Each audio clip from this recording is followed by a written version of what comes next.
మలుపులోని మాధుర్యం మూడవ భాగం. రామనాథం గారు చాలా సరదా గల మనిషి. పెద్దవాళ్లలో పెద్దవాడిగాను, చిన్నవాళ్లలో చిన్నవాడిగాను ఉండడం ఆయన ప్రత్యేకత. వ్యక్తిగతంగా చాలా మంచి వ్యక్తి. ఆయన భార్య శాంతిదేవి ఆయనకి తగ్గ ఇల్లాలు.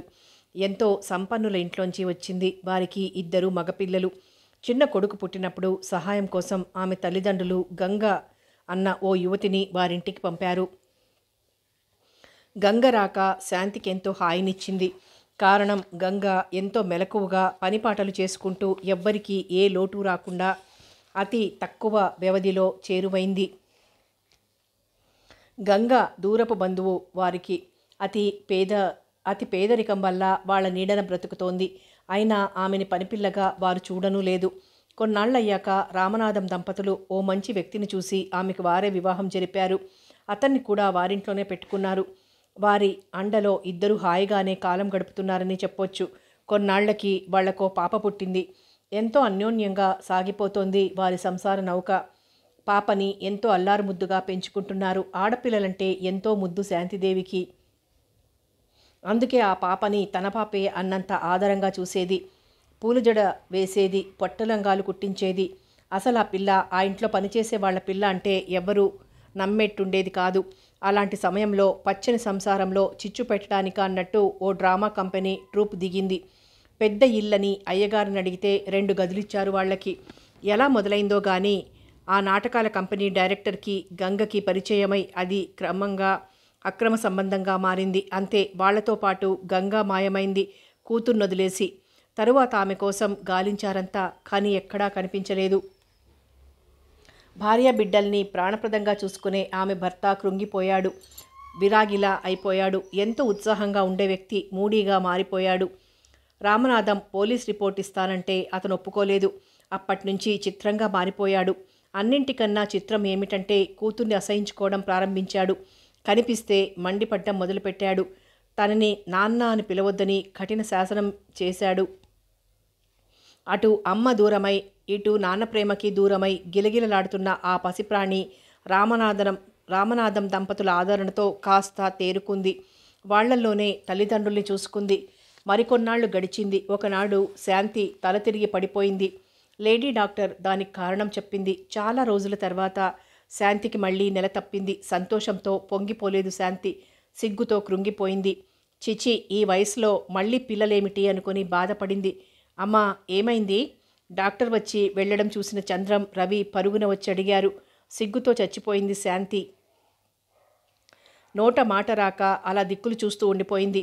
తల్లి మౌనం చూసి మరీ కంగారు పడ్డారు పిల్లలు. ఏమైందమ్మగారు?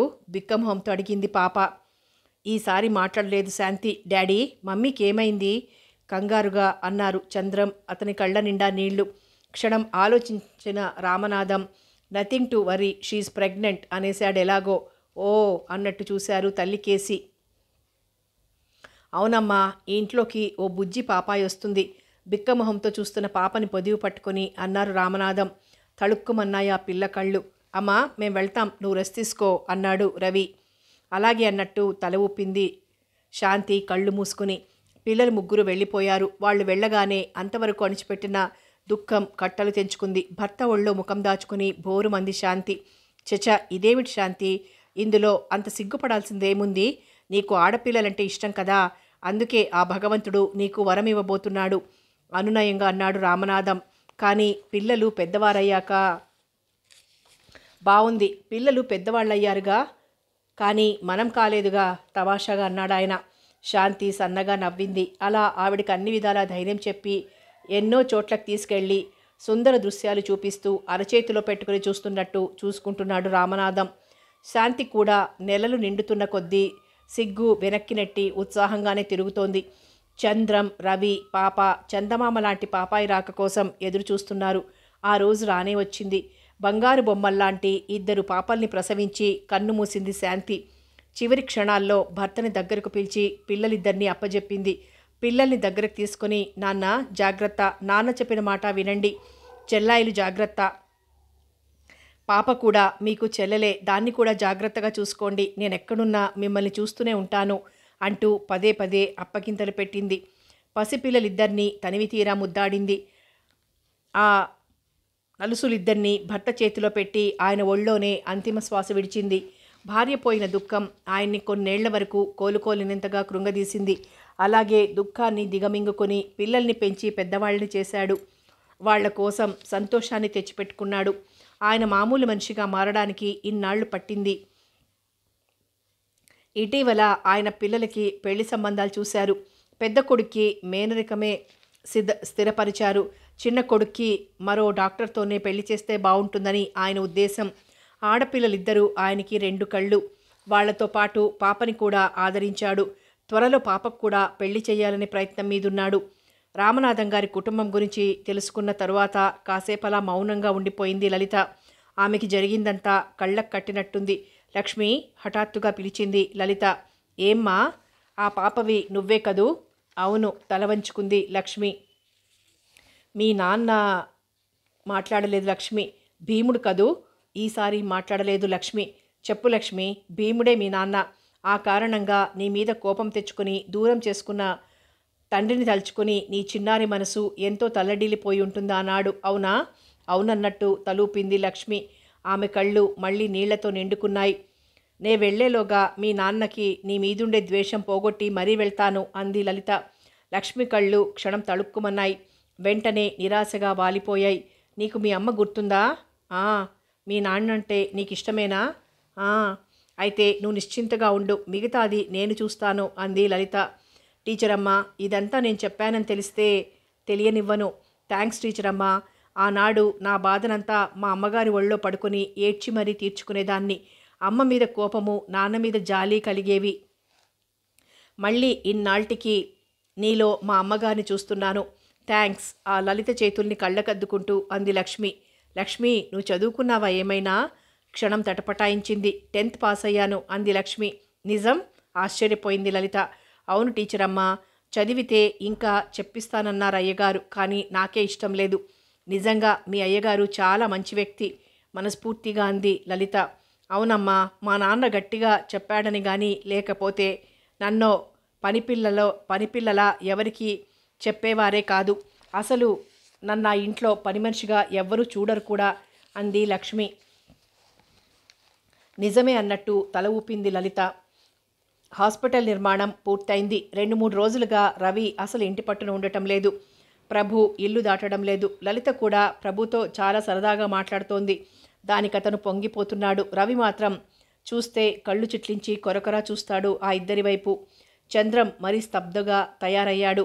రేపు ఫంక్షన్కి వచ్చినప్పుడు సుభద్రని వీణ్ణి ఎదురుగా పెట్టుకుని తేల్చెయ్యాలి అనుకున్నాడు రామనాథం. ఆ రోజు పోస్ట్లో ప్రభు తండ్రి భూషణం దగ్గర నుంచి ఉత్తరం వచ్చింది కొడుక్కి. ప్రభు చదివి మేనమామకు అందించాడు. చిరంజీవి ప్రభుకి నాన్న దీవించు రాయనిది. ఉభయ కుశలోపరి. నువ్వు మామయ్య రాసిన ఉత్తరాలు అందాయి. ఫంక్షన్ రోజుకి నేను మాత్రం వస్తాను. మీ అమ్మ ఆరోగ్యం అంత బాగాలేదు. సుభద్రని మాత్రం మామయ్య కోరిన విధంగా ముందే పంపుతున్నాను. రేపు ఆదివారం మెడ్రాస్ హైదరాబాద్ ఎక్స్ప్రెస్లో స్టేషన్కి వచ్చి తీసుకెళ్ళండి. దాని ధోరణి మాకేం అంతుపట్టడం లేదు. చంద్రం అంటేనే మండిపడుతోంది. పోనీ వేరే సంబంధం చూస్తానంటే అంతకన్నా మండిపడుతోంది. రేపక్కడ ముఖాముఖి మాట్లాడుకొని తేల్చేసుకుంటారనే ఇప్పుడు సుభద్రని పంపుతున్నాను. నువ్వు కూడా కాస్త అనునయంగా అడుగు. దాని పెళ్ళవగానే నీ పెళ్లి చేసేయాలని ఉంది నాకు. మొన్న శాస్త్రి గారితో మంచి సంబంధం తెచ్చారు నీకు. మంచి కుటుంబం, పిల్ల బాగుంటుంది. వీలు చూసుకుని వచ్చి చూస్తామని చెప్పాను. ఈ ఫంక్షన్ కాగానే నువ్వు ఒకసారి వస్తే ఆ పిల్లని కూడా చూసుకోవచ్చు. చిరంజీవులకి ఆశీస్సులు. మామయ్యని అడిగినట్టు చెప్పు. ఈ ఉత్తరం ఆయనకు కూడా చూపించు. ఇంతే సంగతులు. ఇట్లు మీ నాన్న భూషణం. ఉత్తరం చదివి తిరిగి ప్రభుకిచ్చేశాడు రామనాథం. ప్రభు బయటికెళ్ళిపోయాడు. క్షణాల్లో సుభద్ర ఆగమన వార్త అందరికీ తెలిసిపోయింది. చంద్రం మొహం ముందు విప్పారిన వెంటనే చిన్నబోయింది. సుభద్ర వదిన వస్తుంది అంటూ పిల్లలు గంతులు వేశారు. లక్ష్మీ వాళ్ళైతే చెప్పనే అక్కర్లేదు. రామనాథం కూడా ఒకందుకు తేలిగ్గా ఊపిరి తీసుకున్నాడు. అసలు ఫంక్షన్కే రానంటుందేమో అని ఆయన భయపడ్డాడు కూడా. ఆ రోజు రాత్రి లలిత ఒంటరిగా హాల్లో కూర్చొని ఏదో పుస్తకం తిరిగేస్తోంది. ఇంట్లో పనివాళ్లు తప్ప ఎవ్వరూ లేరు. ఆ సమయంలో ప్రభు మెల్లగా వచ్చి ఆవిడకెదురుగా ఉన్న సోఫాలో కూర్చున్నాడు. లలిత అతన్ని చూసి చిన్నగా నవ్వింది. పిల్లలు ఆట నుంచి తిరిగి రాలేదనుకుంటాను అన్నాడు సంభాషణకి నాందీగా. అవును, అందుకే ఇల్లు ఇంత నిశ్శబ్దంగా ఉంది. లేకపోతే ఈ పాటికి మేముగ్గురం కలిసి మళ్ళీ నవ్వింది లలిత. ప్రభు కూడా నవ్వాడు. మా చెల్లెలొస్తోంది అన్నాడు మెల్లగా. అవునట, విన్నాను. తనొస్తే మీకు మంచి కంపెనీ. మీరున్నా మంచి కంపెనీయే. ఓ థ్యాంక్ యూ. హాయిగా నవ్వేశాడు ప్రభు. తను మీలాగే సరదాగా మాట్లాడుతుందా, ముంగిలా ఉంటుందా? కుతూహలంగా అంది లలిత. ఆహా, మాట్లాడదు, కానీ మీలా అల్లరి చేస్తుంది. ఆమె కళ్ళల్లోకి ఆరాధనగా చూస్తూ అన్నాడు ప్రభు.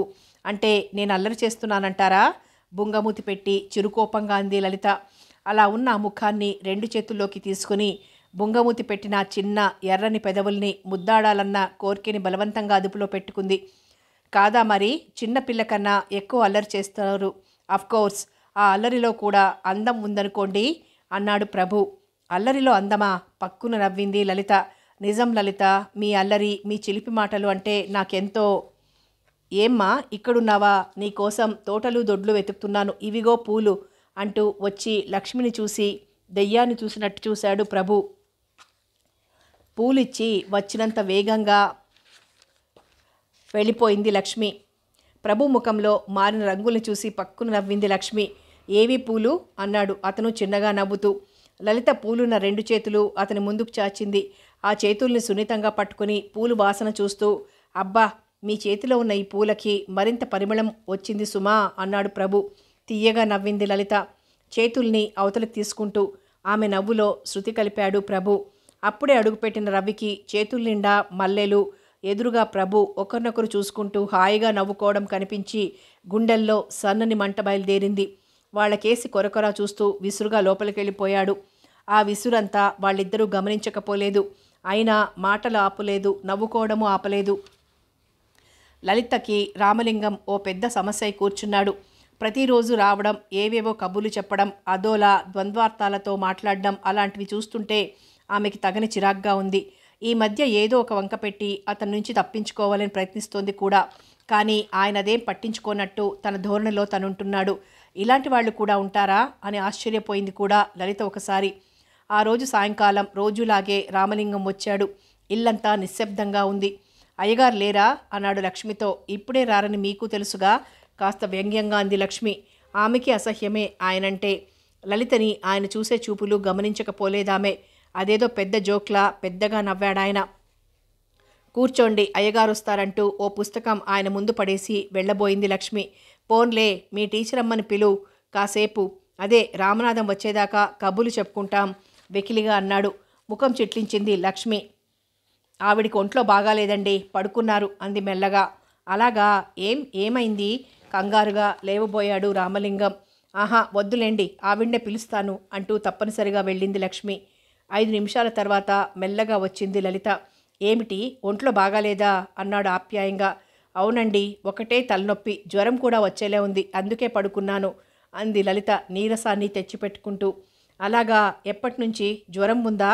మందేమైనా వేసుకున్నావా అంటూ ఆమె వారిస్తున్నా వినకుండా అతి చనువు తీసుకొని ఆమె చెంపలు మెడ ముట్టుకొని చూశాడు రామనాథం. ఆయన ప్రవర్తనకి తేళ్లు జెర్రులు పాకినట్టయింది లలితకి. కాస్త దూరంగా జరిగి కూర్చుని, పర్వాలేదండి, మందు వేసుకున్నాను అంది. అబ్బే, జ్వరం లేదు, కాస్త అలసటి మీద అలా ఉంది. ఎప్పుడు గిలకలా తిరుగుతూనే ఉంటావాయే, మరి అలా నీరసంగా ఉండదు? కాసేపు రెస్ట్ తీసుకుంటే అన్నీ అవే సర్దుకుంటాయి అన్నాడు చనువుగా. అందుకేనండి ఇప్పుడు పడుకున్నది. వెళ్ళనా మరి వినయంగా అంది లలిత మనసులో చిరాకు పడుతూనే. ఆహా, కూర్చో, 5 నిమిషాలు నీతో మాట్లాడాలి అదోలా నవ్వుతూ అన్నాడు రామలింగం. ఏమిటండి తెచ్చిపెట్టుకున్న కుతూహలంతో అంది లలిత. మీ నాన్నగారి పేరేమిటన్నావు? వీరభద్రం గారు సార్. ఎందుకు అమాయకంగా అంది. ఏముందిలే, పనుంది. అది సరే, మీ నాన్న నీ పెళ్లి చెయ్యడా? పెళ్ళిడు పిల్లవి పొరుగురు పంపారు. పెళ్ళంటే మాటలతో ఉందా సార్? వేలు పుచ్చుకోవాలి. అయినా నేను ఇక్కడికి రాబట్టే కదా సార్ మీ అందరితోనూ పరిచయమైంది. అవుననుకో, ఏ ఈడుకది జరిగితేనే కదా ముచ్చట. అన్నట్టు మీ నాన్న కట్నం ఏమాత్రం ఇచ్చుకోగలడు?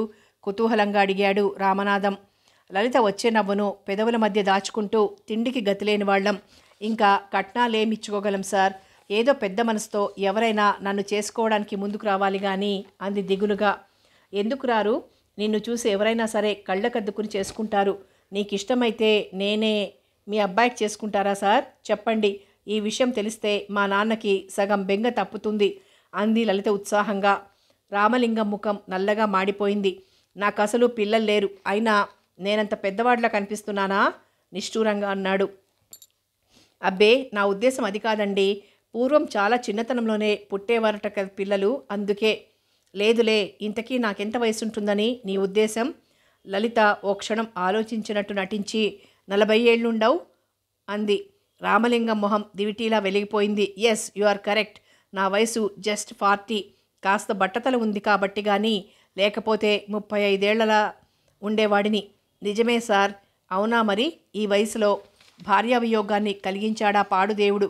ఇల్లు, వాకిళ్ళు, డబ్బు, దశకం ఉన్నాయనుకో, అవి అనుభవించడానికి ఓ వారసుడు కావద్దు మరి ఆవలిస్తూ అంది లలిత. అందుకే నేను మళ్ళీ పెళ్లి చేసుకుంటే ఎలా ఉంటుంది? మీసం మీద చెయ్యేసి అదోలా చూస్తూ అన్నాడు రామలింగం. నీ పిండా కూడ్లా ఉంటుంది అనబోయి తెలివి తెచ్చుకొని బ్రహ్మాండంగా ఉంటుంది సార్ అనేసింది. అయితే నేను పెళ్లి చేసుకోవచ్చంటావు?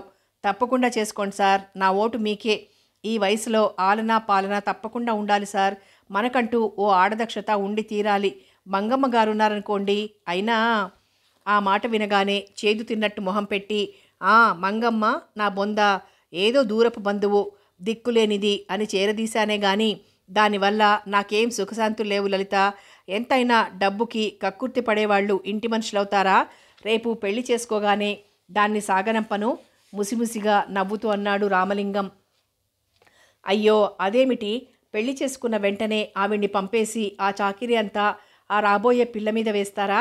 చచ, అది కాదు. ఇంకో మంచి మనిషిని పెడతాను. మంచి అంటే అదే, బాగా పనిచేసే మనిషిని. అయితే వెంటనే పెళ్లి చేసుకోండి సార్ గబాల్ననేసింది లలిత. అయితే మీ నాన్నకు ఉత్తరం రాయనా? నవ్వుతూ అన్నాడు రామలింగం. మా నాన్నక? ఎందుకు? ఆశ్చర్యంగా అంది లలిత. అదే సంబంధం గురించి. ఓ, అక్కడ మిలిటరీలో పెళ్లి కూతుళ్ళు కాదు కదా, ఆడ పురుగులు కూడా కనిపించవంటారు సార్. చాలే, అర్థం కానట్టు మాట్లాడకు. ఇంత తెలివైన దానివి నా మనసు అర్థమవ్వలేదంటే నేను నమ్మను. అర్థమైంది సార్, కానీ ఇంకేం సందేహించకు. నిన్ను పువ్వుల్లో పెట్టుకుని చూసుకుంటాను. మీ నాన్న అసలే మిలిటరీ మనిషి, అందులో పేదవాడు. నీ మంచి చెడులేం చూడగలడు? పైసా కట్నం కోరకుండా లక్షాధికారి అల్లుడుగా కోరి వస్తున్నాడంటే ఆనందంతో ఉబ్బి తబ్బిబ్బైపోతాడు.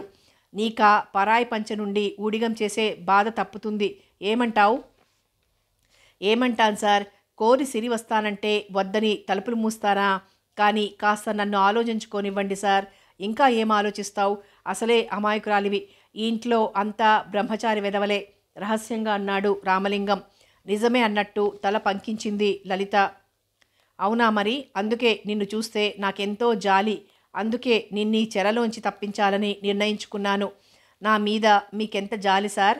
జాలి మాత్రమే కాదు, ప్రేమ కూడా సవరించాడు రామలింగం. Thank you sir. మరి మీ నాన్న అడ్రస్ ఇస్తావా?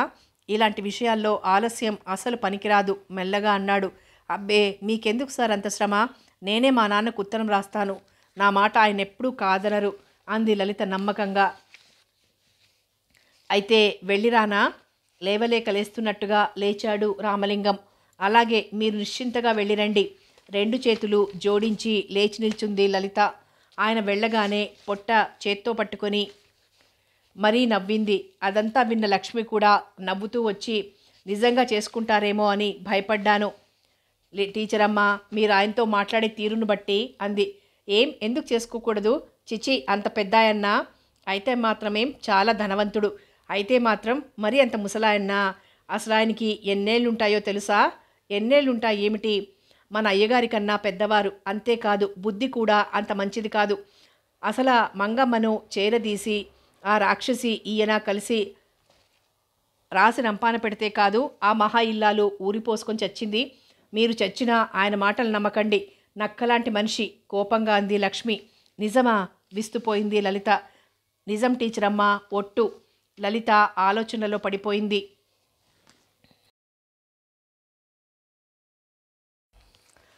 ఆ రోజు ఉదయం ఒక్క రవి తప్ప అంతా డైనింగ్ హాల్లో కలిశారు టిఫిన్ తినడానికి. అది వరకు ప్రభు 8 దాటితేనే కానీ టిఫిన్కి వచ్చేవాడు కాదు. ఇప్పుడు మాత్రం తప్పనిసరిగా టైంకి వచ్చేస్తున్నాడు. ఇటీవల చంద్రం నిర్లిప్తంగానూ, రవి పరధ్యానంగానూ ప్రభు ఉత్సాహంగానూ ఉండడం, లలిత అందరితోనూ సరదాగా మాట్లాడుతున్నా రవితో కాస్త ముభావంగా ఉండడం గమనించాడు భీముడు. లక్ష్మికి రాముడికి కూడా ప్రభు టీచర్ అమ్మను అలా తినేసేలా చూడ్డం ఏమాత్రం నచ్చలేదు. ఆ మాటే మాటల సందర్భంలో లలితతో అంది లక్ష్మి. లలిత కిలకిల నవ్వేసి చూస్తే చూడ్ని తప్పేముంది అంది. అదేమిటమ్మా మరి అలా చూస్తుంటే? మరి రాముడు నీ కేసు ఎందుకలా చూస్తాడు? కొంటెగా అంది లలిత. గతుక్కుమంది లక్ష్మి. అదే నాకు తెలుసులే, రాముడికి నువ్వంటే ఇష్టం కదూ. నాకు కూడా సిగ్గుగా అంది లక్ష్మి. అమ్మ దొంగ, నాకన్నా అడ్వాన్స్లోనే ఉన్నావన్నమాట నవ్వింది లలిత. చచ అది కాదమ్మా, ఒకళ్ళంటే ఒకళ్ళం ఇష్టపడ్డాం, పెళ్లి చేసుకోవాలనుకున్నాం. కానీ అయ్యగారు ఒప్పుకోరా? అది కాదు, భీముడికి ఇష్టం లేదా? అవునన్నట్టు తల ఊపింది లక్ష్మి. ఏం? రాముడు మా అమ్మకి దూరపు బంధువు, అతనన్నా అంత పడదు. అయ్యగారి మాటకి ఎదురు చెప్పలేక అంటే ముట్టనట్టున్నాడు కానీ లేకపోతే మా మొహం కూడా చూడడానికి ఇష్టపడడు బాధగా అంది లక్ష్మి. అలాగా అన్నట్టు ఉండిపోయింది లలిత. ఇంతకీ ప్రభుబాబుకి మీరు కాస్త దూరంగా ఉంటారా లేదా? చనువుగా అంది లక్ష్మి. ఏం అతను మంచివాడు కాదా? అలా అని కాదు, వట్టి డబ్బు మనిషి, పూల రంగడు. అతని మాటలకి మోసపోయి ఎక్కడ కాలు జారుతారో అని నాకు భయమమ్మా. ఒకవేళ నన్ను నిజంగా ప్రేమిస్తున్నాడేమో, పెళ్లి చేసుకుంటాడేమో. పరీక్షగా లక్ష్మి మొహంలోకి చూస్తూ అంది లలిత. ప్రేమ పెళ్ళా? పడిపడి నవ్వింది లక్ష్మి. ఏమిటంత నవ్వు? లేకపోతే ఏమిటి టీచరమ్మా, లక్షల కట్నం వదులుకొని 100 రూపాయలకి ప్రైవేట్లు చెప్పుకుంటున్న మిమ్మల్ని చేసుకుంటాడా అంటే చేసుకోడంటావు. ఖచ్చితంగా చేసుకోడు. అతనే కాదు, మిమ్మల్ని తినేసేలా చూసే ఎవ్వరూ చేసుకోరు. వాళ్ళ ఉద్దేశాలు వేరు. కావాలంటే బెట్ సవాలుగా అంది లక్ష్మి. బహుశా నువ్వు చెప్పిన దాంట్లో అబద్ధం ఉండకపోవచ్చు, కానీ ఏది ఏమైనా మీరు వాళ్లతో అంత చనువుగా ఉండకపోవడమే మంచిది టీచరమ్మా. ఇలా చెప్పానని అపార్థం చేసుకోవద్దు. మీ మేలు కోరేదాన్ని కాబట్టి ఇంత ఇదిగా చెప్తున్నాను. తప్పైతే క్షమించండి అంటూ వెళ్ళిపోయింది లక్ష్మి. లలిత ఆశ్చర్యపోయింది. ఈ లక్ష్మికి ఎన్ని తెలుసు? పేరుకు పనిపిల్లే గాని ఈ పిల్లకున్న సంస్కారం ఎంతమందికి ఉంటుంది? ఇంత చిన్న వయసులోనే జీవిత సారాన్ని కాచి వడబోసినట్టు ఎంత చక్కగా మాట్లాడింది అనుకుంది. మొదట్లో ఆమె మాటల్లోని స్పష్టత చూసి ఆశ్చర్యపోయింది లలిత. అయితే ఆమె జీవితగాథ విన్న తర్వాత జాలిపడింది. చూద్దామనుకుంది మరోసారి దేన్నో తలుచుకుని. ఆ సాయంత్రం పిల్లలకి ట్యూషన్ అది ముగించాక విజయ మెల్లగా దగ్గరికి చేరి, టీచర్, మా యానివర్సరీ వస్తోంది, దానికి మీరు మంచి వ్యాసం రాసివ్వాలి అంది. వ్యాసం ఏమిటి? ఏ నాటకమో ఫ్యాన్సీ డ్రెస్సో వెయ్యాలి కానీ అంది లలిత. అది కాదు టీచర్, మేమిద్దరం డ్రామాలో ఉన్నాం, కానీ మా ఫ్రెండ్ అక్క 10th క్లాస్ చదువుతోంది, ఆమెకి ఓ వ్యాసం కావాలట. అది చదువుకుని స్టేజ్ మీద మాట్లాడుతుందట. మా టీచర్ చేత రాయించి తీసుకొస్తారని ప్రామిస్ చేశాను. ప్లీజ్ టీచర్ అంది విమల. లలితకి చెప్పలేనంత ఉత్సాహం వచ్చింది. తను చదువుకునే రోజులు గుర్తొచ్చి ఒక్కసారి చిన్న పిల్లైపోయింది. ఆ రోజులు ఎంత బాగుండేవి. తను స్టేజ్ ఫియర్ లేకుండా ముందు ప్రిపేర్ కాకపోయినా ఎంత అనర్గళంగా మాట్లాడి ఆడియన్స్ని అదరగొట్టలేదు. ఓసారి వరకట్నం గురించి మాట్లాడితే ఆ ప్రదేశమంతా 10 నిమిషాల పాటు చప్పట్లతో మారుమోగిపోయింది. మేడమ్స్ ఆశ్చర్యపోయారు, స్టూడెంట్స్ అభినందించారు. ఏం టీచర్, రాసిస్తారా? విజయ గట్టిగా పిలిచింది. ఆలోచనలోంచి తేరుకున్న లలిత ఓఎస్ తప్పకుండా రాసిస్తానంటూ అప్పటికప్పుడు ఓ వ్యాసం తయారు చేసింది. ఎలా చదవాలో కూడా చదివి చూపించింది. లక్ష్మి అది విని ముగ్ధురాలైంది. గబగబా రాముణ్ణి భీముణ్ణి లాక్కొచ్చింది. ఏ కళనున్నాడో భీముడు కూడా వచ్చాడు. లక్ష్మి పిలిచిన. టీచరమ్మా, ఇందాక చెప్పినట్టు మళ్ళీ చెప్పరు అంది లక్ష్మి బ్రతిమాలుతూ. లలితకి ఆ పిల్ల ఉత్సాహం చూసి నవ్వొచ్చింది. సరే, అంతా వచ్చి నిశ్శబ్దంగా కూర్చోండి అంది గంభీరంగా. అంతా కింద చతికిలబడి కూర్చున్నారు. మీరంతా ఆడియన్స్, ఇది స్టేజ్, ఇంకా ప్రారంభించనా అంది లలిత. ఓ అన్నారంతా ఏకకంఠంతో. లలిత ఓసారి మైక్ సరిచేస్తున్నట్టు యాక్ట్ చేసి గొంతు సవరించుకొని, సోదర సోదరీమణులారా, ఈరోజు కొందరు పెద్దలు నన్ను కుల వ్యవస్థ గురించి మాట్లాడమన్నారు. నాకు చాతనైనట్టు మాట్లాడతాను. అయితే వీటిలో ఉన్న మంచి చెడ్డలు పూర్తిగా తెలియని వయసు కాబట్టి నేను మాట్లాడిన దాంట్లో తప్పులుంటే పెద్దలు మన్నించాలని మరీ మరీ కోరుకుంటున్నాను.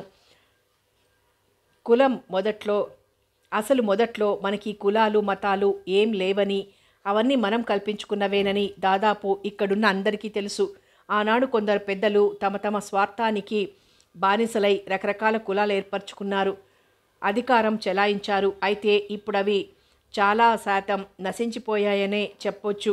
స్వార్థపరుల ఆట కట్టింది. కొన్నాళ్ల క్రితం హరిజనులని అంటరాని వారని, వారిని తాకితేనే అపవిత్రులైపోతారని భావించేవారు అగ్రకులాల వారు.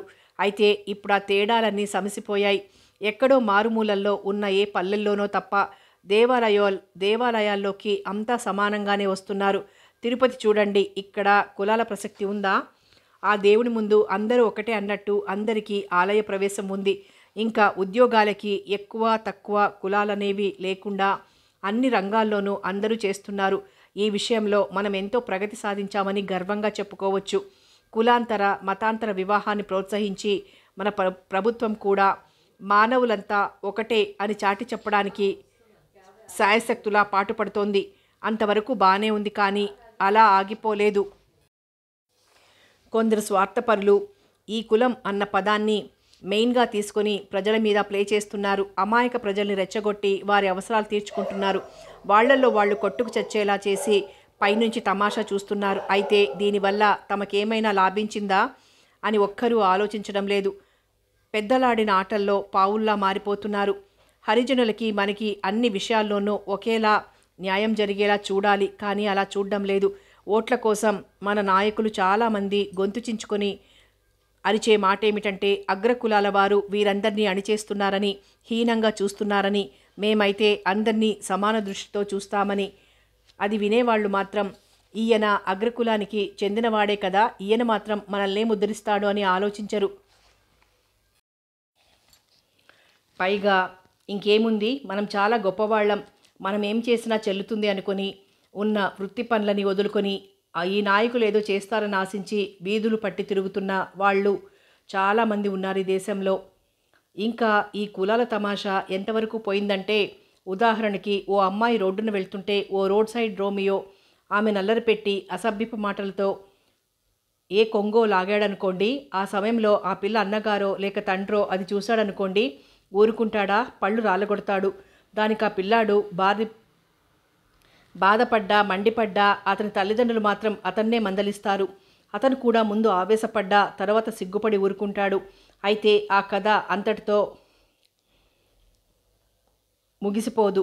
అది విన్న కొందరు పెద్దలు అతని రహస్యంగా కలిసి కులగోత్రాలు విచారించి అతను హరిజనుడని తెలుసుకుని, ఓరి పిచ్చోడా, నువ్వు హరిజనుడు కాబట్టి నిన్న పెద్ద మనిషి అలా నడివీధిలో పట్టుకుని కొట్టాడు, నువ్వు దీనిలా వదిలేయకూడదు అంటూ ఎక్కిస్తారు. నిజమే కాబోలనుకుంటాడా కుర్రోడు. దాంతో పెద్ద రగడ. మర్నాడు పేపర్ హెడ్లైన్స్లో ఒక హరిజన యువకుడిపై జరిగిన అత్యాచారం అని, మరో పేపర్లో ఒక అమాయక హరిజన యువకుణ్ణి అమానుషంగా కొట్టి చంపడానికి ప్రయత్నించిన ఒక అగ్రకులస్తుని ఆగడాలు, ఇంకా ఇలా రాసుకుంటూ పోతాయి. అసలు నాకు అతని కులం తెలియదు మొర్రో, నా కూతురి నడివీధిలో చెయ్యి పట్టుకుని లాగాడని ఆ పెద్ద మనిషి నెత్తి నోరు బాదుకుని చెప్తున్నా వినేవారుండరు. దీంతో పెద్ద కేసు. నాయకులు కొట్టుకు చావడం. కొన్నాళ్లు కోర్టు చుట్టూ తిరిగిన ఆ కుర్రాడు ఎరక్కపోయి ఇరుక్కున్నాన్రా భగవంతుడా అని పారిపోవడం, పాపోవడం, అందరి దృష్టిలోనూ అతగాడు రావణాసురుడిలా మారడం, ఆ పిల్ల నలుగురి నోటిలోనూ పడడం. ఏమిటిదంతా? ఇందులో ఇరుపక్షాల వారికి నష్టమే గాని లాభం ఏమాత్రం ఉండదు. ఆ మధ్య నాయకుడు ఏం లాభం పొందాడో మాత్రం మనకు అనవసరం. ఇంకా ప్రతి వాళ్ళు మహాత్మా గాంధీ అనడం, ఇష్టం వచ్చినట్టు ప్రవర్తించడం.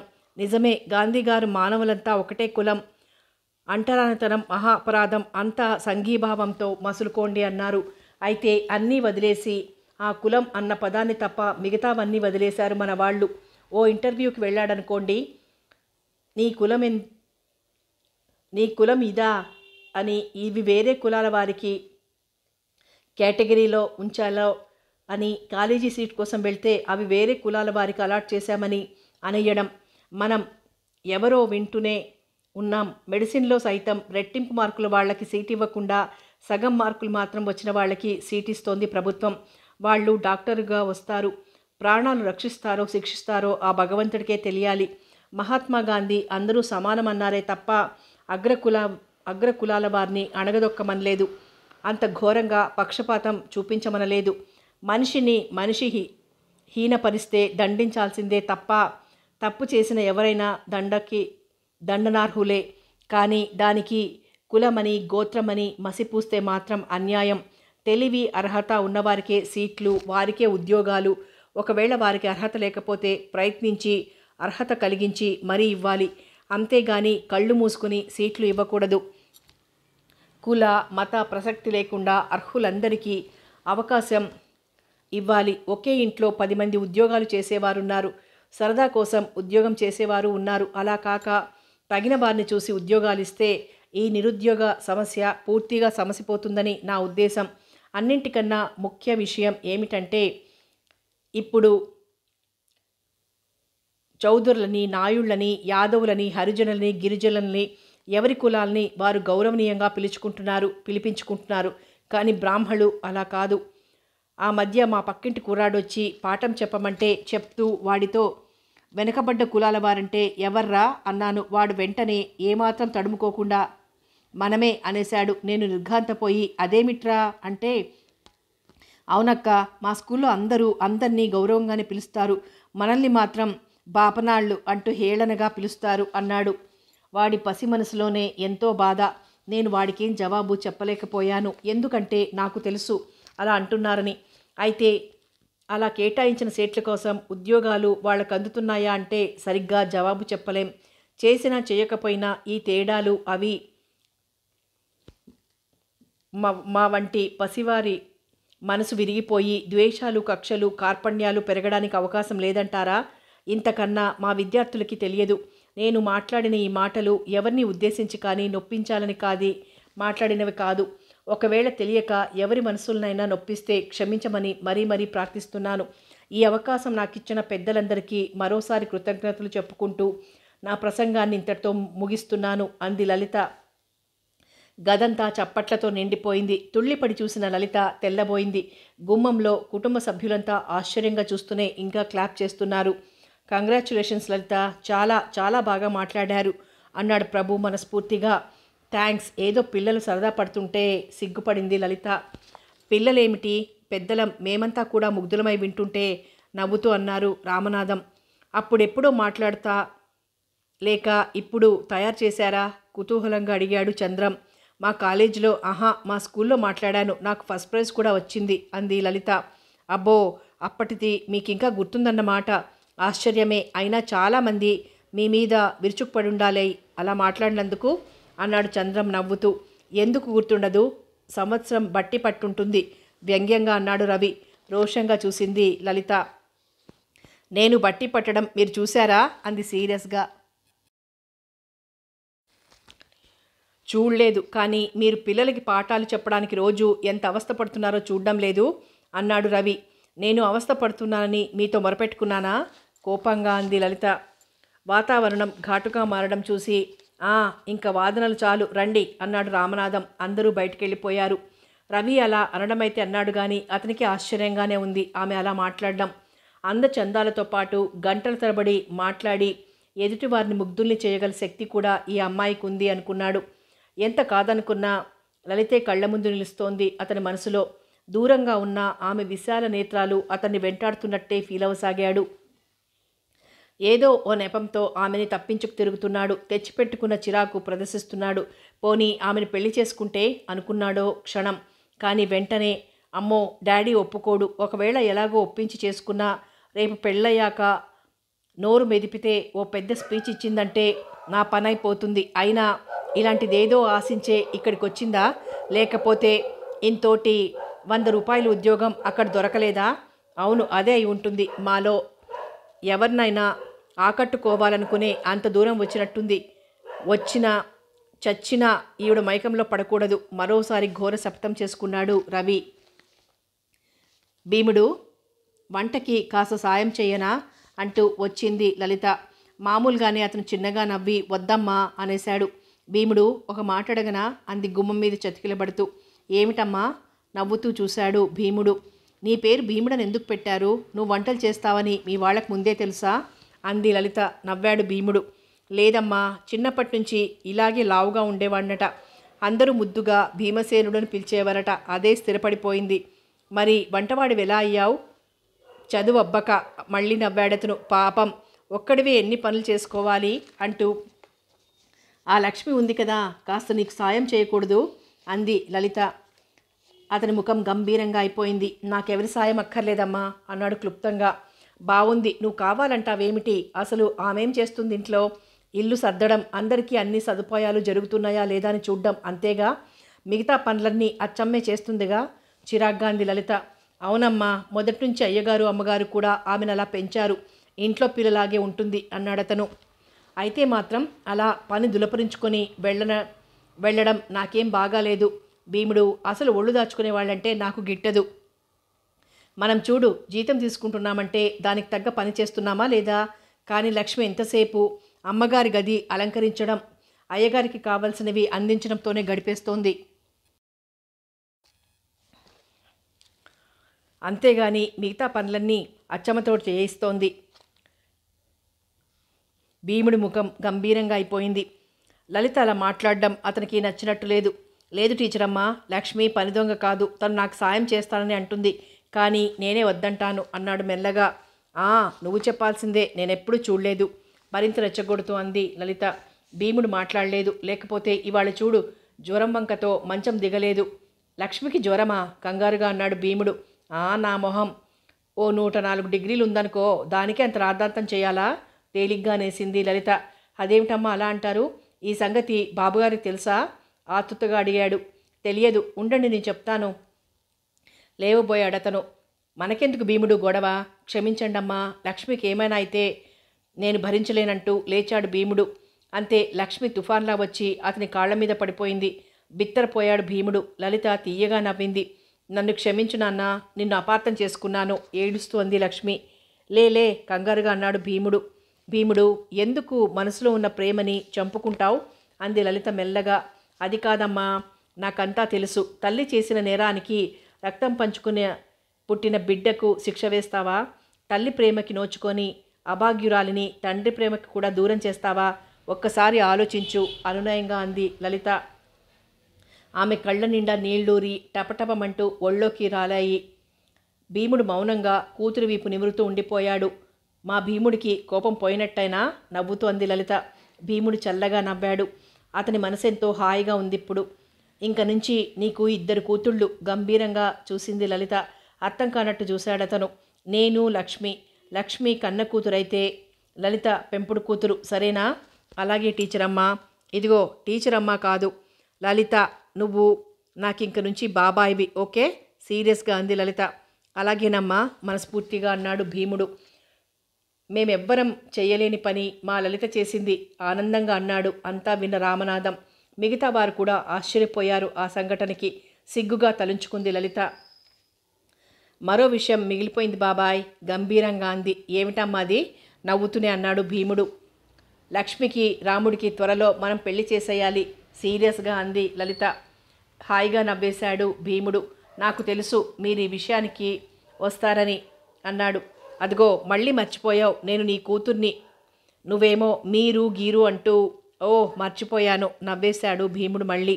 అయితే మా చెల్లెలి పెళ్ళి స్థిరపడినట్టేనా? అక్కగారి అభిప్రాయమే మా అందరి అభిప్రాయం సరదాగా అన్నాడతను. లక్ష్మి చెంపుల్లో కెంపులు మెరిశాయి. బయట నుంచి విన్న రాముడి గుండె ఆనందంతో జల్లుమంది.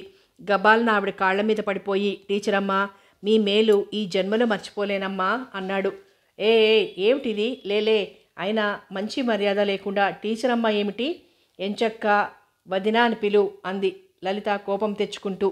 ఆమె మాటలకంతా నవ్వేశారు. కథ కొనసాగుతుంది.